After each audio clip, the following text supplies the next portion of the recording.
ত্রয়োদশ জাতীয় সংসদ নির্বাচনে কুমিল্লা ৪ আসনে বিপুল ভোটে জয়ী হয়েছেন হাসনাত আব্দুল্লাহ।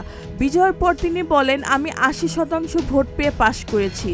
যে ২০% মানুষ আমাকে ভোট দেয় নাই তাদের মন জয় করে দেবিদ্বারের সব শ্রেণী পেশা মানুষের সঙ্গে মিশে থাকবো ইনশাআল্লাহ।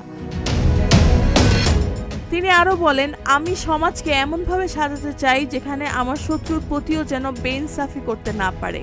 কুমিল্লা জেলা রিটার্নিং অফিসার কার্যালয় থেকে বিজয় সনদ গ্রহণের পর সাংবাদিকদের সঙ্গে আলাপকালে এসব কথা বলেন তিনি। ১৩ ফেব্রুয়ারি বিকালে কুমিল্লা টাউন হল মাঠে দেওয়া বক্তব্যে হাসনাত আব্দুল্লাহ আরও বলেন, ২৪ আগস্টের পর থেকে যেভাবে সাধারণ ছিলাম এখন আর সেটা থাকা যাবে না। আমার কাঁধে দায়িত্ব এসেছে। এই সময়ের মধ্যে আমরা অনেককে হারিয়েছি, অনেক ভাই শহীদ হয়েছেন। এখন শহীদ পরিবারগুলোর দায়িত্ব আমার কাঁধে। আমরা সেভাবেই এগিয়ে যাব ইনশাআল্লাহ।